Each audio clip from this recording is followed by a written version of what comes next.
Bismillahirrahmanirrahim. Contract Act 1872, Chapter 1, which is about communication, acceptance and revocation of proposals. तो आज हम communication of contract के बारे में पढ़ेंगे। उससे पहले हमें कम्युनिकेशन का पता होना चाहिए कि कम्युनिकेशन होती क्या।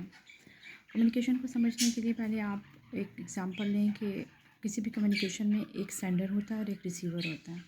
Sender is the person who is sending some message and the receiver is the one who is receiving the message. When sender sends a message and it is received by the receiver, which is not only received by the receiver, but the receiver should also understand the message, then communication is complete. In the same way, proposal में भी ये चीज़ होती है कि proposal में एक proposer होता है. The proposer is the one who is making a proposal, and he is sending it to the acceptor. The acceptor is the one, as in case of communication, we saw that receiver is the person who is receiving a message. So acceptor is the receiver who is accepting, who is getting a proposal from the proposer. अभी तक उसने सिर्फ proposal लिया है। जब वो acceptor proposal receive करता है, उसके नॉलेज में प्रपोज़ल आ जाता है, तो प्रपोज़ल की कम्युनिकेशन कंप्लीट हो जाती है।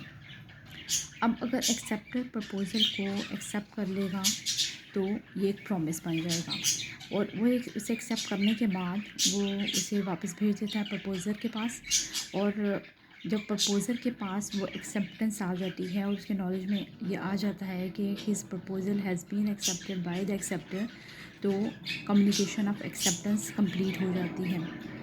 अब जब ये प्रपोज़ल जो है वो एक्सेप्ट हो गया और एक्सेप्टेंस जो है प्रपोज़ल को मिल गई, तो ये एक प्रॉमिस बन जाता है।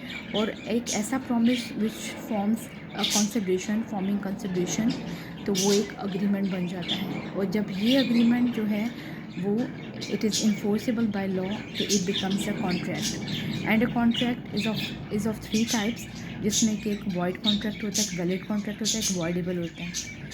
A valid contract is one which is enforceable by law, and the void contract is which is not enforceable at law, or which is not enforceable by law. Or voidable contract is the one which is void, which can be declared void by the option of one party but not the other. तो ज़ाहिर है जिस भी party के साथ कोई ज़्यादती हुई होती है वो उसको वाइड डिक्लेयर कर सकती है, मगर उस कॉन्ट्रैक्ट में कुछ मसले मसाइल होते हैं जो कि हम आगे जाके पढ़ेंगे, जिसकी वजह से उसे वाइड डिक्लेयर किया जा सकता है at the option of one party. Thank you for the time.